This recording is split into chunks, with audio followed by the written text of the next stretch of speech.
Ako si Rikin Rama. Kini ang istorya sa pagka-joyride nako. Sukad sa pag-onboard diri sa Cebu ang joyride. Naningkamot jud ko nga maka-apply ko sa joyride kay sa tinuod og part-time ra rin ako siya kay ato nga time nagtrabaho ko sa kumpanya sa kumpanya. Dili good enough ang magsalig lang ta sa minimum lang sweldo nya na kay mga anak nga gipa-eskwela, na kay gastuhan sa tubig, kuryente.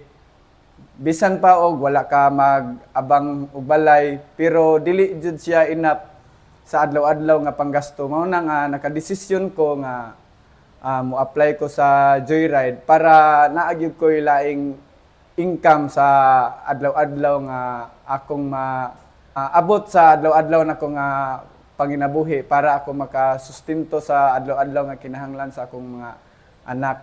Dako kay kog pasalamat nga nakasudyo ko ani kay diha gid nako na obserbaran jud og unsa gyud ang kinabuhi sa dalan bisan sa tinuod nga atubangon na mo ang kainit, ulan, sag unsa pa nga kuan, pero magbalipayon japon ko kay diha nako nakita nga ang suporta sa akong anak sa adlaw-adlaw lang kinahanglan naadyo ko ikahatag labi na sa mga project bound sa eskwelahan. Kanindot sa gyud kay ang kwarta na aradayon nya sa time pod nga kanang nagserbisyo ko sa joyride nakanindot manggod kay nakatabang pug ka sa imong isikataw, labi na sa mga CS nga nakinahanglan pod haron maabot sila silang destinasyon nga dili malit nya usasad diri sa joyride dili pugos imong kaugalingon nga nabukan ka tinuod nya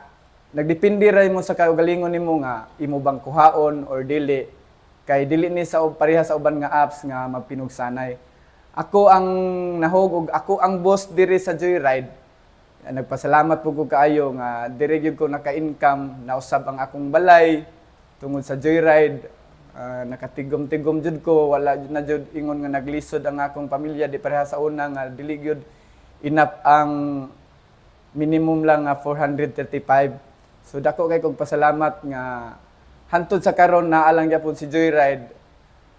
Nagpabilin lang gihapon, dili na gyud ko mangita og lain. Naara gyapon si joyride diri sa Cebu. Mao na naka-decide jud ko nga nindot jud si joyride kay ako ang boss.